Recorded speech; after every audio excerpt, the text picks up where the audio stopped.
Manos e manas da Mesa do Pastor, 1566, para a restauração da raça humana.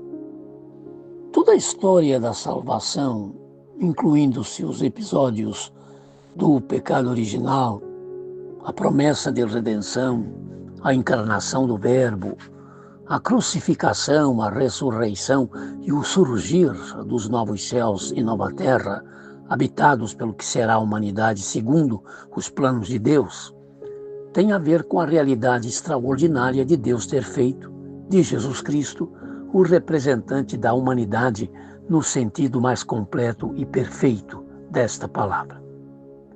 Por isso o cristianismo sempre trabalhou a imagem de Jesus de Nazaré como uma figura representativa do ser humano no sentido mais exato desta expressão.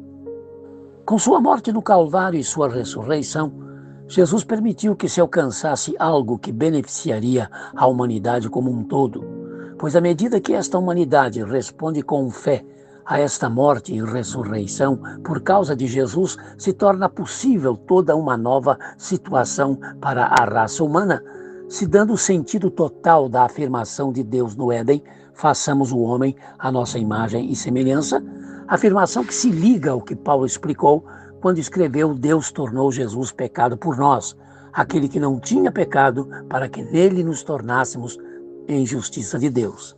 2 Coríntios 5:21. Paulo nesse texto estava falando de algum tipo de transferência pela qual Deus tira o nosso pecado e nos concede a sua justiça. Martinho Lutero chamou isso de a troca maravilhosa. Nesses momentos nós estamos vivendo como humanidade o que o chamado relógio do juízo final está contando como os 89 segundos para a meia-noite. Esse é o mais próximo tempo que já se chegou da destruição total do mundo desde a criação desse relógio em 1947. Seja como for, isto faz parte da mensagem de que em Cristo se aproxima o dia quando nós nos tornaremos naquilo para o que realmente fomos criados, fazendo-nos levantar então, por isso os nossos olhos, porque a nossa redenção está próxima. Lucas 21:28. Para o cristianismo, esta é uma verdade inegável e introcável. A realidade do ser humano em Cristo poder restaurar todo o verdadeiro sentido do ser, de fato, um ser humano. E isto passa por Jesus Cristo, por sua encarnação, crucificação e ressurreição. Quando cremos, ensinamos e confessamos que Jesus é Deus, é porque entendemos que ele se tornou capaz de libertar a humanidade do seu pecado, à medida em que, como Deus, mas também como um ser humano, ele foi e é capaz de se conectar com a humanidade como um todo, agindo como um canal através do qual a salvação de Deus se torna acessível às pessoas. Dentro desta posição, a teologia cristã conseguiu trabalhar, de certo modo, esse relacionamento de Jesus Cristo com Deus. Ela conseguiu trabalhar, usando o Novo Testamento, 3 maneiras de conceber o domínio do nome da figura de Cristo para esta mediação, salvação e restauração da raça humana. A primeira maneira tem a ver com Jesus Cristo como nosso único substituto. Nesse caso, o Senhor Jesus é entendido e recebido como aquele que foi para a cruz no lugar da humanidade pecadora, porque nós deveríamos ter sido crucificados por causa dos nossos pecados, mas porque Jesus Cristo foi crucificado em nosso lugar, proclamamos como verdade insofismável que Deus permitiu que Cristo ficasse em nosso lugar, tomando sobre si nossa culpa. Ele fez isso para que a sua justiça, mostrada pela sua obediência na cruz, se tornasse nosso tema central.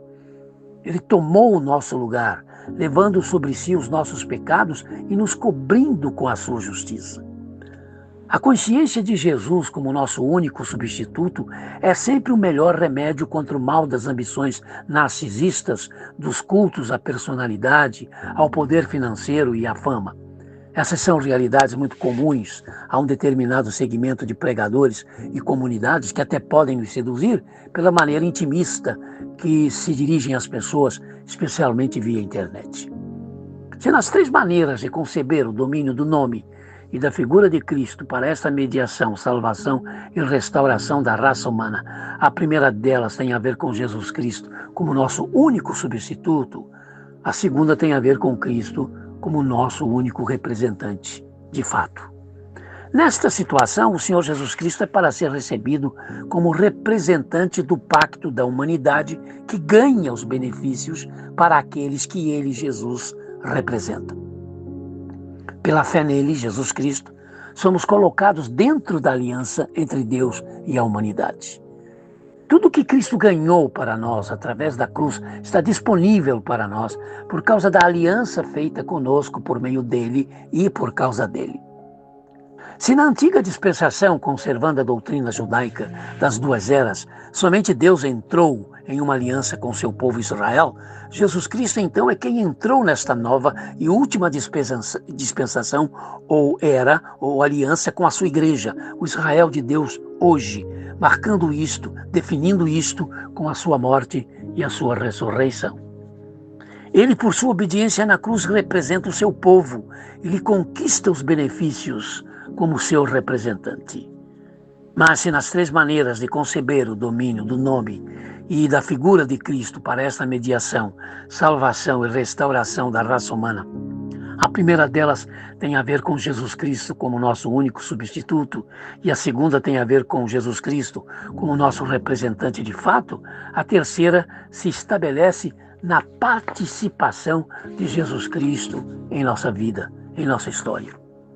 Pela fé somos colocados em Cristo para podermos, inclusive, usar em nós o que Paulo afirmou: se alguém está em Cristo, é uma nova criação.